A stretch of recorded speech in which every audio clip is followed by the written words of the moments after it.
Agora na Alvorada FM, você vai ouvir Papo de Especialista. Um programa da PUC Paraná, programa que traz as vozes mais experientes do meio acadêmico.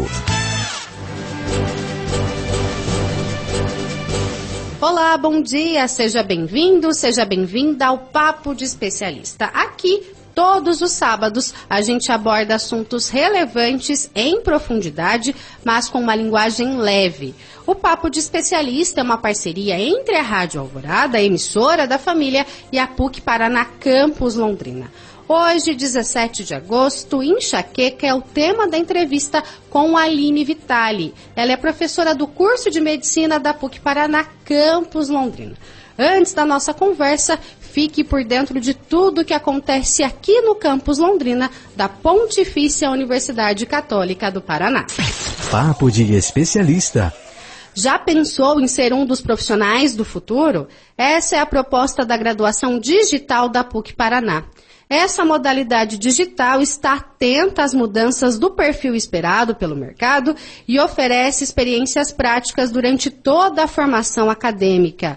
Quer saber mais? Acesse o site da PUC. Já pensou em aprimorar as suas habilidades em liderança e gestão?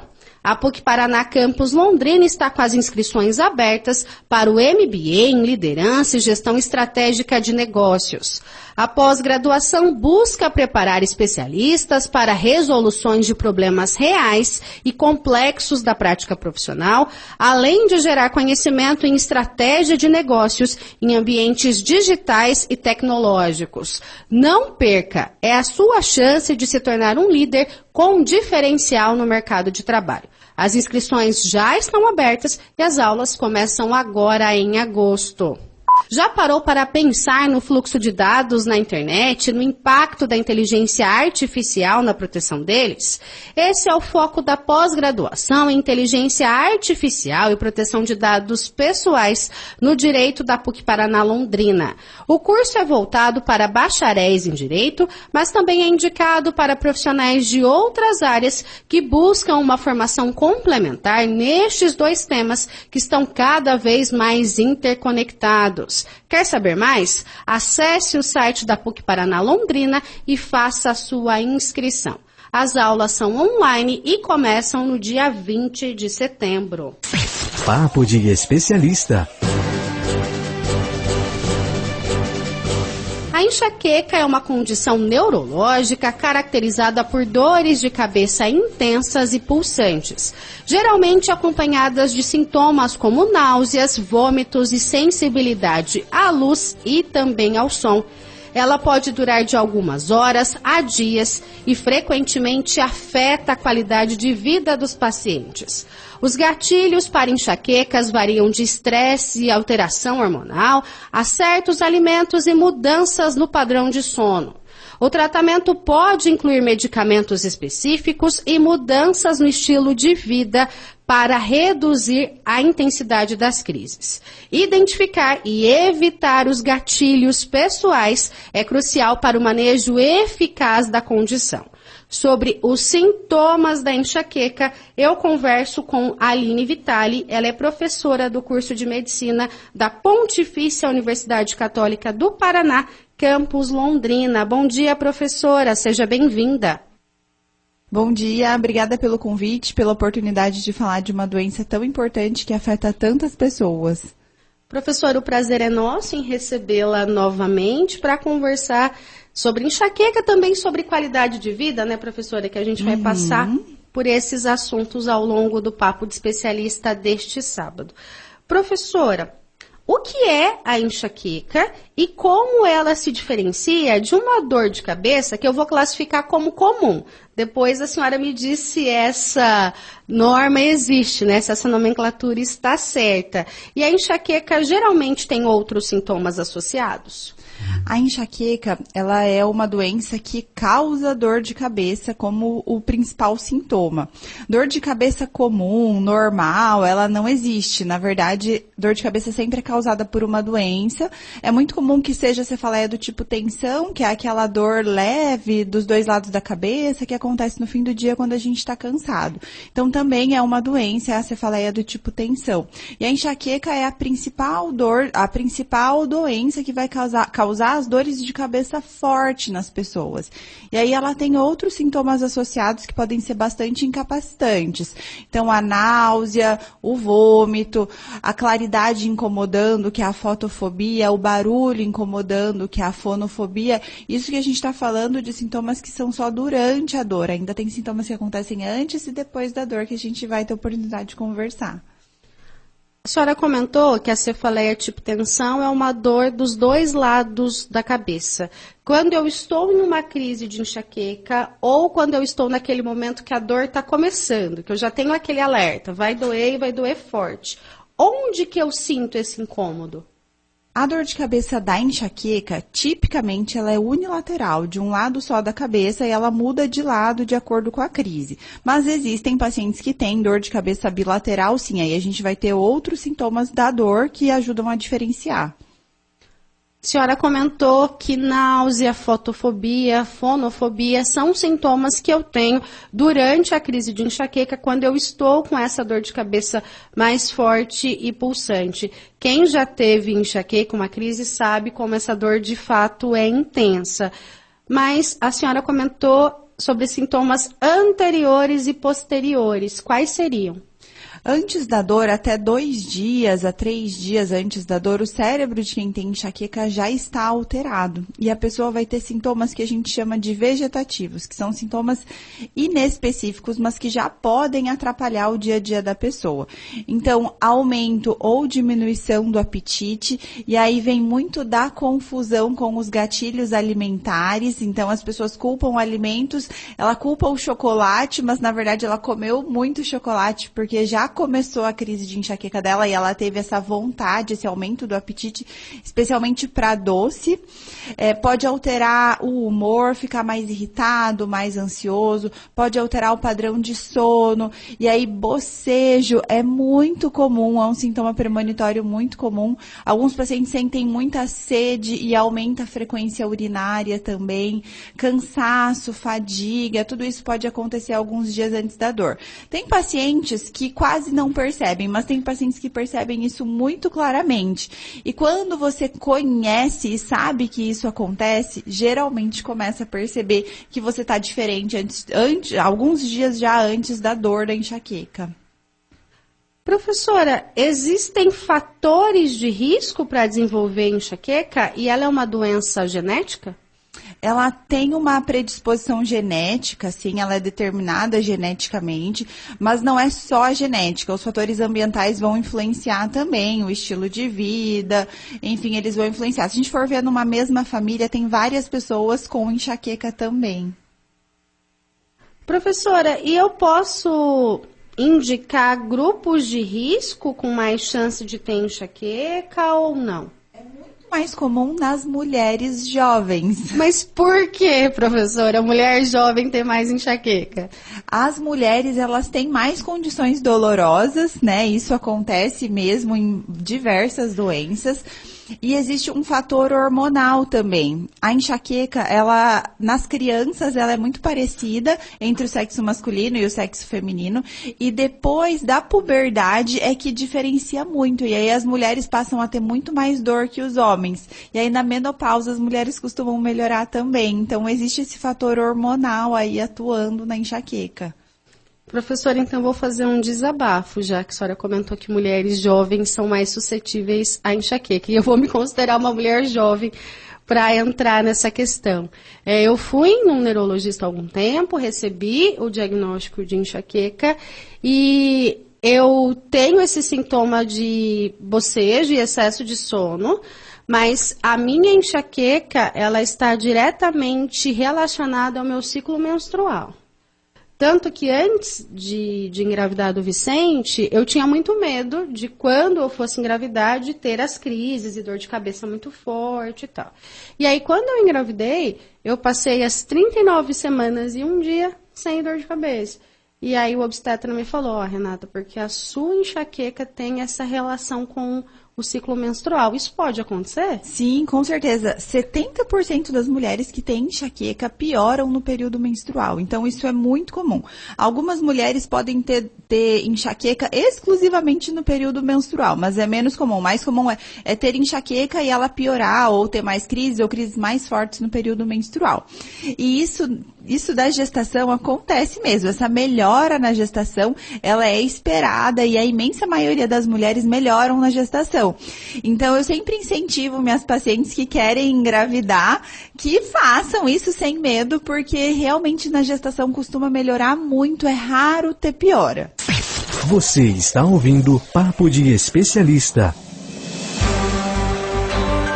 Professora, a gente vai para o primeiro intervalo da nossa conversa e a senhora mencionou que as crises de enxaqueca, elas podem ser incapacitantes. Então a gente volta conversando sobre isso. Estamos apresentando Papo de Especialista, um programa da PUC Paraná. Não saia daí, fique ligado, voltamos já. Voltamos a apresentar Papo de Especialista, um programa da PUC Paraná, o seu encontro semanal com o conhecimento. Segundo bloco do Papo de Especialista deste sábado, dia 17 de agosto, eu converso com a professora Aline Vitali, do curso de Medicina da PUC Paraná, Campus Londrina. O tema da nossa conversa de hoje é enxaqueca. Então, se você sofre com essa doença ou conhece alguém que tem esses sintomas, avisa lá que aqui na Alvorada, a professora Aline Vitali está respondendo todas as nossas dúvidas. Professora, no bloco anterior, a senhora classificou a enxaqueca como uma doença incapacitante. Tem pessoas que sofrem ali com crises frequentes, quase diárias de dor, ou crises tão fortes que não conseguem conciliar com o trabalho, com estudos? Sim, isso acontece. A enxaqueca crônica, ela afeta uma porcentagem grande até da população, é mais ou menos 3% da população que tem enxaqueca crônica, é mais frequente do que a gente imagina. E a gente considera que a enxaqueca é crônica quando tem dor mais de 15 dias ao mês. Então, tem pessoas que têm incapacidade importante. É relativamente comum eu atender pessoas que deixam de trabalhar, por exemplo, e principalmente as pessoas deixam de ter atividades de lazer, atividades sociais, então elas deixam a família de lado, deixam o bem-estar de lado, porque elas estão sofrendo com dor de cabeça. Professora, quem está ouvindo a gente em casa e tem dor de cabeça num nível ali frequente, mas não tem diagnóstico de enxaqueca. A gente não está fazendo esse diagnóstico aqui, até porque isso não é possível. É necessário um acompanhamento, uma série de exames para esse paciente. Mas existe uma frequência de dor ali na semana que a gente pode dizer que tem alguma coisa que tenda à enxaqueca? A partir de 3 dias de dor ao mês, de dor de cabeça ao mês, a gente recomenda se consultar. Porque a partir de 3 dias a gente considera tratar nos casos da enxaqueca. E aí fazer um tratamento contínuo, preventivo da dor de cabeça. Professora, quais são os métodos para o diagnóstico da enxaqueca? O diagnóstico é clínico, baseado nos sintomas do paciente. Então, a gente tem alguns critérios. Para enxaqueca, a gente tem que ter uma dor que aconteceu mais de 5 vezes ao longo da vida. Essa dor dura entre 4 até 72 horas. E ela tem que ter 2 características das 4 que eu vou falar. Forte, pulsátil, unilateral e que é agravada por atividades de rotina. Não basta ter essa dor tem que ter pelo menos um acompanhante. predominante, que é fono e fotofobia, que é isso da claridade, o barulho incomodar, e náusea e ou vômito. Então, a gente faz esse diagnóstico clinicamente e é importante a gente descartar outras causas, porque se a gente for pensar, não é tão difícil ter essas características. A gente precisa também descartar que essa dor não seja originada de uma outra doença mais grave. Então, por isso que precisa do médico para fazer essa avaliação. Então, o diagnóstico é clínico. Os exames complementares, eles não vão diagnosticar enxaqueca. Então, se a gente fizer uma ressonância, um exame de sangue, eles não vão diagnosticar. Esses exames são muito solicitados e muitas vezes são úteis mesmo, mas no sentido da gente excluir outras causas de dor, outras causas potencialmente graves de dor de cabeça, mas eles não servem para diagnóstico. O diagnóstico vai ser com o médico. Repita, por favor, as características da dor: forte, unilateral. Forte, pulsátil, unilateral e agravada por atividades de rotina. E eu posso ter outros sintomas associados, como fonofobia, fotofobia, náuseas, em alguns casos até vômito. Isso, esses são os critérios, mas existem outros sintomas também que podem acontecer na enxaqueca, né? Quais seriam, professora? Por exemplo, o cheiro incomodar, que é a osmofobia, que é muito frequente. Alguns pacientes não toleram perfumes, por exemplo. Alguns pacientes têm diarreia junto com a dor. Existe alteração do humor junto com a dor. Então, a gente tem outros sintomas também que acontecem junto com a dor da enxaqueca. Professora, então, se eu não passei por um clínico, se eu não obtive esse diagnóstico, se eu não fiz esses exames para descartar, eu posso estar convivendo com a enxaqueca e sempre atribuindo a outra causa. Ah, não, é porque, como a senhora mencionou, é porque eu exagerei no chocolate, é porque eu fiquei nervosa. Pode, e é bem comum, na verdade. As pessoas atrasam a busca pelo médico porque elas se culpam pela enxaqueca. Bom, eu tive crise de enxaqueca porque eu fiquei nervosa. Se eu não ficasse tão nervosa, eu não teria crise de enxaqueca. Vou tentar me controlar. E aí as pessoas acabam atrasando muito a ida para o médico, quando, na verdade, muitos dos sintomas já são da própria enxaqueca. Não tem cura. Não tem cura, mas tem tratamento e tem remissão. Então, a enxaqueca, ela costuma mudar ao longo da vida. Na gestação, por exemplo, é comum ficar sem dor. Ao longo da vida, se tiver um estilo saudável, muita gente vai ficar sem dor ou com muito pouca dor. Então, não é uma doença que precisa fazer tratamento a vida inteira necessariamente. Vai ter pessoas que vão precisar, mas não é a regra. Então, ela é uma doença que o paciente entra em remissão e ele pode ficar muito bem, mas ele precisa conhecer a doença, muitas vezes precisa tratar inicialmente. E o tratamento é medicamentoso, além dessa mudança no estilo de vida que eu acredito que deva contribuir? O estilo de vida contribui muito. Para alguns pacientes é suficiente, eu te diria até que para a maioria das pessoas, porque a enxaqueca, ela comete 15% da população. Não é todo mundo que vai no neurologista. A maioria das pessoas vão ter dores esporádicas e tendo um estilo de vida saudável, a enxaqueca não vai incomodar muito. Mas tem pessoas que vão precisar de medicamento e a gente vai considerar medicamento, então, a partir de 3 dias de dor ao mês. 15% da população, considerando essa possibilidade de subnotificação, como a senhora mencionou, é algo muito representativo. É muita gente sofrendo com enxaqueca. É muita gente. E quando eu penso nesse tratamento medicamentoso, quais são os remédios? Não são os analgésicos que a gente compra ali na farmácia sem receita, né? Os analgésicos podem até atrapalhar, porque o analgésico em excesso pode piorar o padrão de dor e impedir o uso do preventivo. A gente pode conversar um pouco melhor disso ao longo do programa. Mas a gente tem medicamentos preventivos que são para enxaqueca, que a gente usa tradicionalmente para enxaqueca. A gente tem medicamentos que são por via oral, então para serem tomados todos os dias, que fazem essa prevenção. E aí são medicamentos emprestados de outras classes, não são medicamentos que foram desenvolvidos especificamente para enxaqueca. Então a gente tem os anticonvulsivantes, e aí tem o topiramato, que é o mais usado deles, mas tem também o ácido valproico, tem os antidepressivos, aí a gente tem a amitriptilina e a nortriptilina, que é bastante usada e muito útil mesmo no tratamento dos pacientes com enxaqueca. E a gente tem o antihipertensivo, o grupo dos beta-bloqueadores, propranolol, metoprolol, que a gente usa para tratar a enxaqueca também. Tem outros medicamentos um pouco menos usados de outras classes, mas esses são os principais: anticonvulsivante, antidepressivo e antihipertensivo que a gente usa para enxaqueca.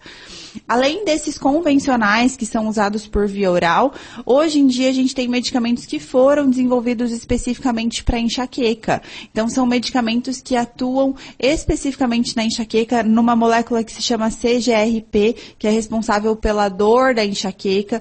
E como ele é bem específico, ele acaba sendo bastante efetivo e também praticamente nada de efeito colateral. Eles são injetáveis, de usar uma vez ao mês. Qual que é a limitação? Por que a gente não usa um remédio tão bom para todo mundo? Porque eles ainda são bastante caros. Então, a gente acaba reservando para pessoas que tenham condições de pagar e que tenham dor um pouco mais frequente. A gente tem também a toxina botulínica, que pode ser usado nos casos da enxaqueca crônica. Professora, a senhora comentou sobre esses medicamentos emprestados. O anticonvulsivo eu já tinha ouvido, né? Principalmente o topiramato. Mas a senhora mencionou o antihipertensivo. E aí me surgiu uma dúvida. Hipertensão e enxaqueca podem estar associadas ou não necessariamente? Não, geralmente elas não estão associadas. Um fator de confusão que acontece é que durante as crises, a crise é um estressor e todo estresse pode levar a aumento da pressão. E aí as pessoas sentem dor, vão lá, medem, a pressão está um pouquinho mais alta e elas culpam a pressão pela dor. Mas, na verdade, a hipertensão só vai causar dor de cabeça em níveis acima de 180 por 110, então 18 por 11. Tá? Que é bem alto, que a gente pode culpar a hipertensão pela dor de cabeça. Então, você estava com dor e mediu lá, tá 15 de pressão, não é a culpa dessa pressão. Provavelmente ela subiu porque você ficou com dor de cabeça, porque você ficou nervosa. Então, no caso da enxaqueca, o aumento da pressão pode ser uma reação à crise. Uma reação à própria dor. Professora, a gente vai para mais um intervalo. E aí eu quero voltar conversando com a senhora sobre essa questão das pessoas que têm mais de 3 episódios de dor de cabeça por mês, para já acender esse alerta. E eu fiquei curiosa também, como que o excesso de medicação, em vez de combater a dor, pode desencadear ou agravar. Não desligue o rádio. Papo de Especialista volta já. Terceiro bloco do Papo de Especialista deste sábado. Hoje é dia 17 de agosto e eu converso com a professora Aline Vitali. Ela é professora do curso de Medicina da Pontifícia Universidade Católica aqui do Paraná, a PUC Paraná. Daqui a pouco a professora vai mencionar para a gente também, mas lá na PUC existe um laboratório, né, professora, para estudar enxaqueca, para atender os pacientes, né? A gente tem um ambulatório de cefaleia, que é um ambulatório que fica lá no ambulatório acadêmico da PUC, que a gente atende somente dores de cabeça 1 dia por semana. E a gente tem também um grupo de pesquisa lá, então a gente usa o laboratório da PUC para fazer várias pesquisas. Inclusive, a gente está levando trabalhos para o Congresso Brasileiro de Cefaleia, que acontece agora em agosto. Esses pacientes que são atendidos lá no ambulatório, depois eu quero conversar mais especificamente, mas são encaminhados via SUS? São via SUS, somente via SUS que a gente atende lá no ambulatório. Então, algum paciente que deu entrada por uma UBS com essa crise, foi diagnosticado com enxaqueca, a PUC pode ser um caminho. Isso, é sempre a UBS que encaminha. E não é só Londrina, né? Então, a gente tem pacientes de Rolândia, de Açaí, de Cambé, Ibiporã, então várias cidades aqui da região, os pacientes têm acesso aí para o ambulatório. Mas sempre esse acesso via posto de saúde. Então, daqui a pouco a gente conversa mais sobre isso, mas só para já explicar, não adianta ir até a PUC, porque esse atendimento precisa ser encaminhado pela Secretaria Municipal de Saúde ou a Secretaria Municipal da sua cidade, se você for morador aqui da região de Londrina. Professora, a senhora comentou, quem tem mais de 3 crises de dor de cabeça ao longo do mês já é um sinal de alerta, é isso mesmo? É isso mesmo, é um sinal de que é possível que precise de tratamento preventivo.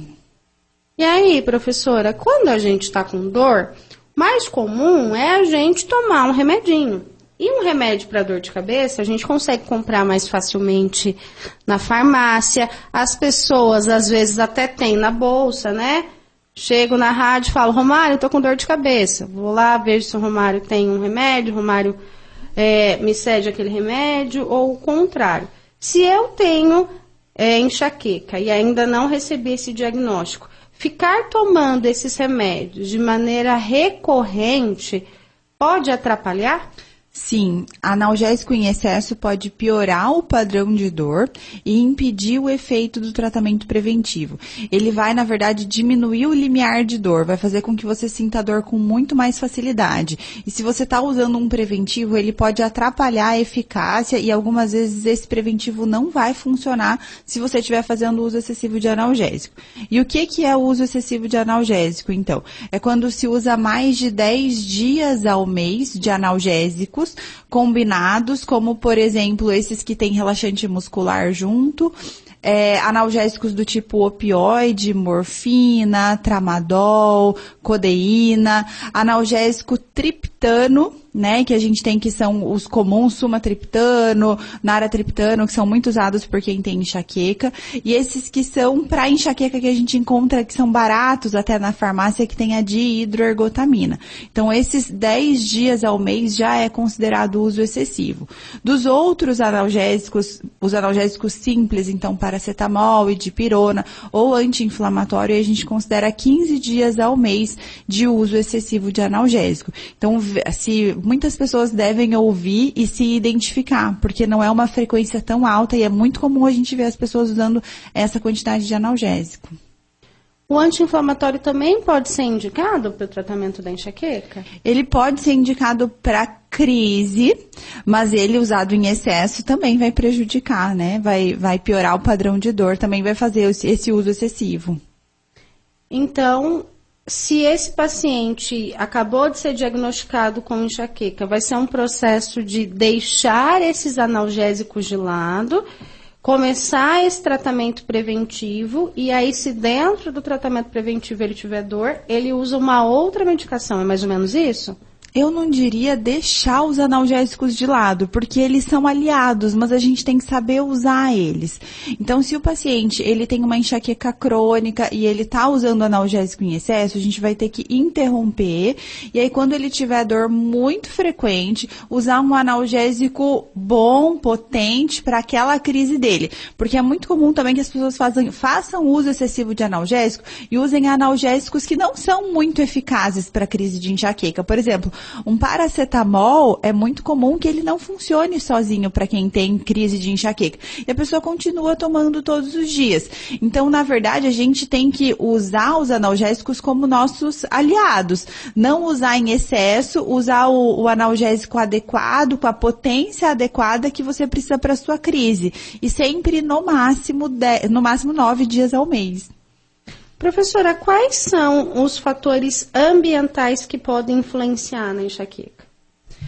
Os fatores ambientais que a gente tem, algumas pessoas têm fatores ambientais como o clima que influenciam, mas a gente tem muito mais fatores comportamentais que podem influenciar.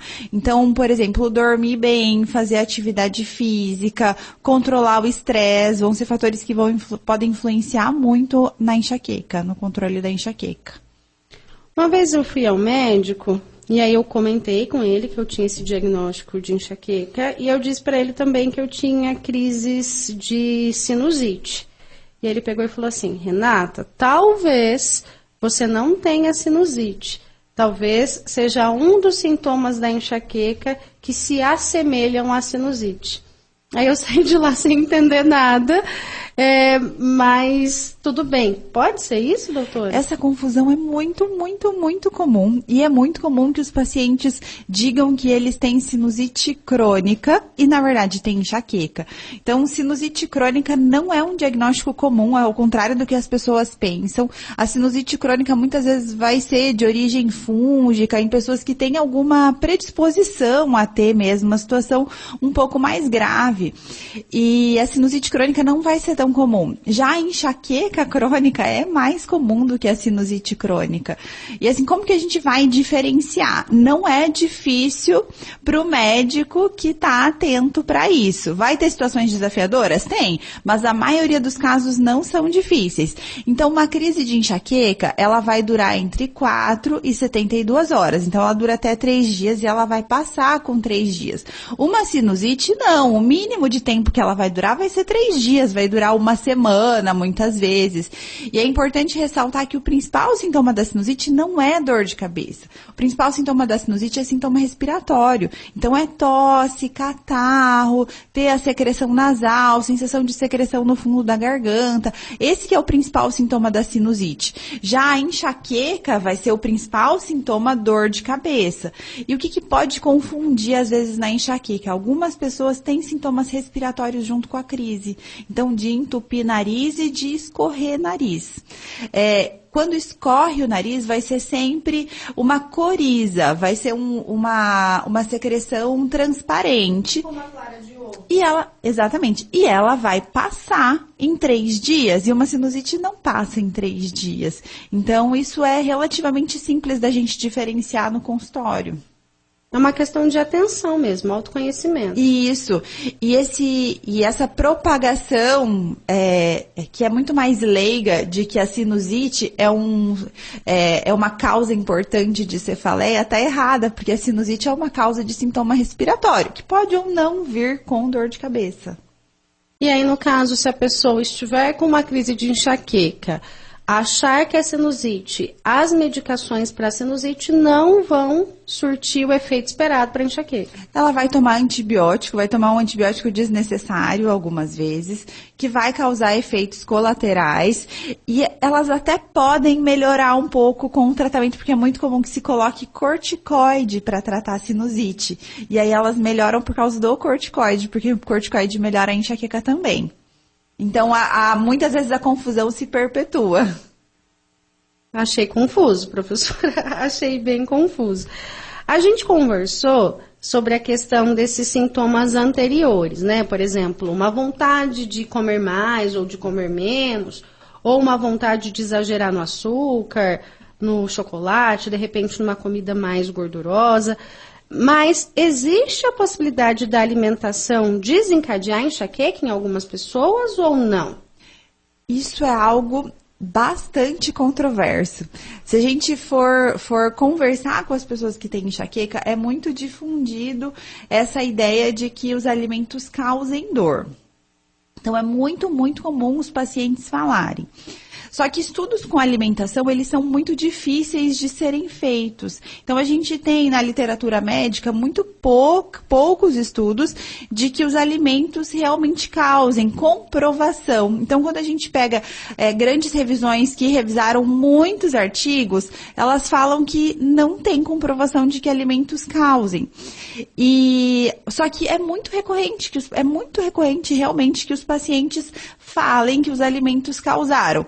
Então, tem algumas hipóteses que talvez os alimentos realmente, o que está contido ali nos alimentos cause, e aí tem alguns alimentos que são mais comuns, assim, que fazem um certo sentido a mais, como, por exemplo, o álcool, o shoyu, mas tem alimentos que são muito associados com esse pródromo, que é o período anterior. Então, o aumento do apetite, a vontade de comer doce, por exemplo.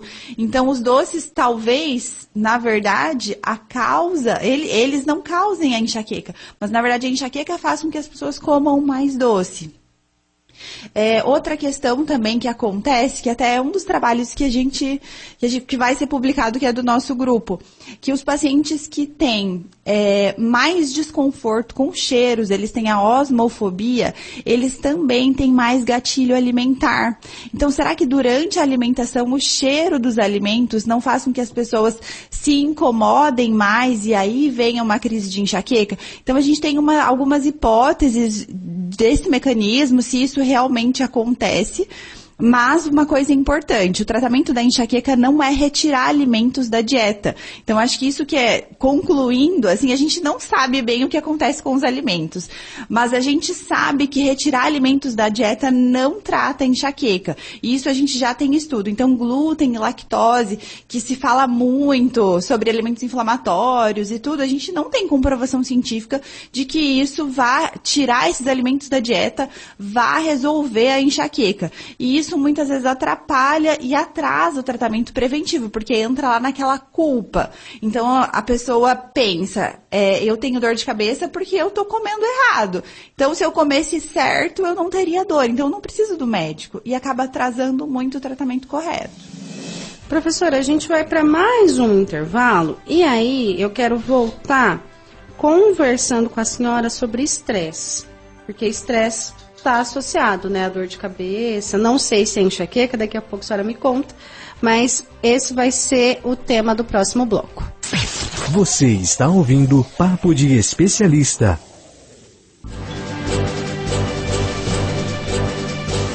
Último bloco do Papo de Especialista. O tema deste sábado é enxaqueca e eu quero só fazer um lembrete. De repente você que por acaso perdeu o começo da nossa conversa ou gostaria de ouvir alguma outra edição do Papo de Especialista, ao longo da semana esse conteúdo vai lá para o nosso YouTube, Alvorada Londrina. Lá você vai encontrar a minha conversa com a professora Aline e também todos os outros episódios, todas as outras semanas aqui do Papo de Especialista. Essa parceria entre a Rádio Alvorada e a PUC. A professora Aline é docente do curso de Medicina da PUC Paraná, Campus Londrina. Professora, já conversamos que a questão dos alimentos é algo controverso, não temos aí algo cravado pela ciência, mas quando eu falo do estresse, o que os estudos dizem sobre a relação entre estresse e enxaqueca? Ambientes estressantes, eles costumam influenciar muito quem tem enxaqueca. Então, passar por ansiedade, por sintomas depressivos ou por situações muito estressantes pode desencadear crises. Lembrando que a gente também tem que tomar um certo cuidado, porque a própria enxaqueca altera o humor na fase do pródromo, que acontece 1 a 2 dias antes. Então, a gente não pode culpar totalmente, mas a gente sabe que ter uma vida menos estressante influencia. E eu sempre falo com os pacientes, tenho uma conversa franca sobre estresse, porque existem estresse na vida que a gente não tem controle algum, como, por exemplo, quando surge uma doença em alguém da família ou na gente, um problema no emprego, enfim, mas a gente sempre pode se planejar para ter uma vida menos estressante. Então, se o trabalho está muito estressante, quem sabe procurar outro trabalho. Se a jornada de trabalho está muito grande, você é autônomo, se organizar para ter uma jornada melhor. Então, sempre é possível se organizar para ter uma vida menos estressante, às vezes não imediatamente, mas ao longo dos meses ou dos anos, fazer essa organização, porque isso faz toda a diferença na vida de quem tem enxaqueca. Além de ter atividades de lazer, porque ter o lazer é tão importante quanto o próprio trabalho. Dormir bem também vai fazer muita diferença com a forma como você lida com o estresse. Então, essas coisas também da vida cotidiana vão fazer muita diferença para controlar o estresse. Então, já que de repente eu não consigo tirar o estresse da minha vida como um todo, eu posso ter esses mecanismos para conseguir aliviar, para conseguir extravasar. Então, se o meu trabalho é estressante, mas se eu tenho momentos de lazer com os meus filhos, com a minha família, eu consigo sono adequado, atividade física, tudo isso vai contribuir para você lidar melhor com o estresse. E aí pensando, né, não na questão de tirar a alimentação, mas se eu tenho uma alimentação mais saudável, que daí eu tenho uma digestão mais fácil, tudo vai somando, uma alimentação equilibrada é muito bom para enxaqueca. Os alimentos específicos não fazem diferença, mas a alimentação sim. Então, não pular refeições, beber bastante líquido, não exagerar na cafeína, ter um peso saudável, tudo isso vai influenciar positivamente na enxaqueca. Professora, vamos conversar então sobre essa parte científica da sua atuação lá na PUC? A senhora é docente, está em sala de aula com os estudantes do curso de medicina, mas eu queria voltar a conversar sobre o ambulatório e sobre essas pesquisas que estão sendo realizadas na PUC. São projetos de iniciação científica, parceria da senhora com outros docentes, com outras instituições? Existem outros docentes que participam, sim. A gente tem parceria também com a UEL. E aí a gente tem muitos alunos de PIBIC, né, que é a iniciação científica, tem de PIBIT, que é a iniciação tecnológica também. Então, nós temos muitos alunos que trabalham, muitos já se formaram, porque a gente está atuando desde 2018 lá, então muitos dos alunos que passaram com a gente já se formaram, e a gente procura sempre fazer essas parcerias com outras universidades. Agora a gente está indo para o congresso, estamos levando vários trabalhos, sendo que 2 deles foram selecionados para apresentação oral, então ficaram entre os 10 melhores trabalhos do congresso. Então isso é bem gratificante e a gente consegue, ao longo do tempo, especialmente nos últimos meses, no último ano, a gente tem produzido bastante coisa porque a gente já construiu isso ao longo do tempo, né? Que já são alguns anos trabalhando com pacientes com enxaqueca. Professora, cefaleia, enxaqueca são temas bastante abordados na graduação em medicina? Esse trabalho da PUC não pode ser classificado como inovador, esse laboratório, esse ambulatório específico para esses sintomas? Sim, porque foi a primeira vez que isso aconteceu no interior do Paraná que eu tenha conhecimento. Então, isso é algo inovador, sim. E se a gente for ver, isso é uma questão que acontece no Brasil inteiro, talvez no mundo inteiro, mas a gente tem poucas aulas de cefaleia na graduação. Então, por exemplo, os alunos vão ter aula de cefaleia uma vez ao longo da graduação, depois no internato eles vão ter aula de novo. Os alunos da PUC, então, eles têm esse privilégio de no internato, eles passam no nosso ambulatório de cefaleia. Então, eles passam de novo especificamente nesse ambulatório. E aí um médico que passou por essas aulas extras, diferenciadas em relação à enxaqueca, à cefaleia, quando ele estiver lá na clínica, quando ele estiver lá na UBS, numa UPA, ele já vai ter esse olhar diferenciado, porque ele sabe um pouco mais sobre esse assunto. Sim, com certeza. Isso é uma coisa que é muito bonito de ver nos alunos, especialmente aqueles que passam em pesquisa com a gente, porque a gente tem uma liga de cefaleia também. A gente tem a liga, então tem outros alunos além dos alunos da pesquisa que participam. É bonito de ver, assim, depois que eles se formam, e aí vem os encaminhamentos dos pacientes do posto, e a gente vê pacientes que foram atendidos, como eles são capazes de atender de forma adequada esses pacientes com enxaqueca. E como esse tratamento adequado vai fazer diferença na vida desse paciente, né, professora? Muita diferença, melhorando muito a qualidade de vida. E não só a qualidade de vida dele, mas se a gente for ver, a sociedade também ganha, porque alguém trabalhando melhor, alguém rendendo mais no trabalho. Enquanto a senhora falava sobre os sintomas, sobre a questão da enxaqueca ter esse aspecto incapacitante, o que me marcou foi quando a senhora disse sobre os momentos de lazer com a família. Porque vamos pensar, né? É trabalho, é obrigação, às vezes a pessoa até vai para o sacrifício de trabalhar não estando tão bem. Mas se ela está com dor de cabeça, é muito provável que ela não vá para aquele churrasco de família. Vai ter luz, vai ter barulho, vai ter música, que ela deixe de sair com o filho, que ela deixe de brincar. Então, ela vai deixando de viver esses momentos felizes, onde ela já poderia aliviar o estresse, e vai se afastando da família mesmo, como a senhora mencionou. Exatamente. A gente não costuma dizer não para o nosso chefe, mas para o nosso filho, que tem uma voz que é uma voz mais aguda e que incomoda mais durante a crise de enxaqueca, a gente vai dizer não, a gente vai ficar no quarto fechado, do lado ali do marido, do filho, vai recusar os convites dos amigos e da família, porque são as pessoas próximas que vão compreender a dor, mas são essas pessoas que mais sentem a ausência de quem tem enxaqueca. Professora, a gente está caminhando, infelizmente, para o fim da nossa entrevista. É sempre um prazer conversar com a senhora. E eu queria pedir para a senhora, então, repetir quais são os grupos mais suscetíveis a ter enxaqueca e quais são as características para que esse diagnóstico clínico da enxaqueca seja fechado. Então, o grupo que mais sofre com enxaqueca, então, são as mulheres jovens. A partir do momento que começa a menstruar até a menopausa, é o período em que as mulheres mais sofrem com enxaqueca. Os sintomas da enxaqueca, o mais comum é o sintoma de dor. E como que é essa dor? Forte, pulsátil, unilateral e agravada por atividades de rotina. Lembrando que não necessariamente vai ter todos esses sintomas, mas pelo menos 2 deles.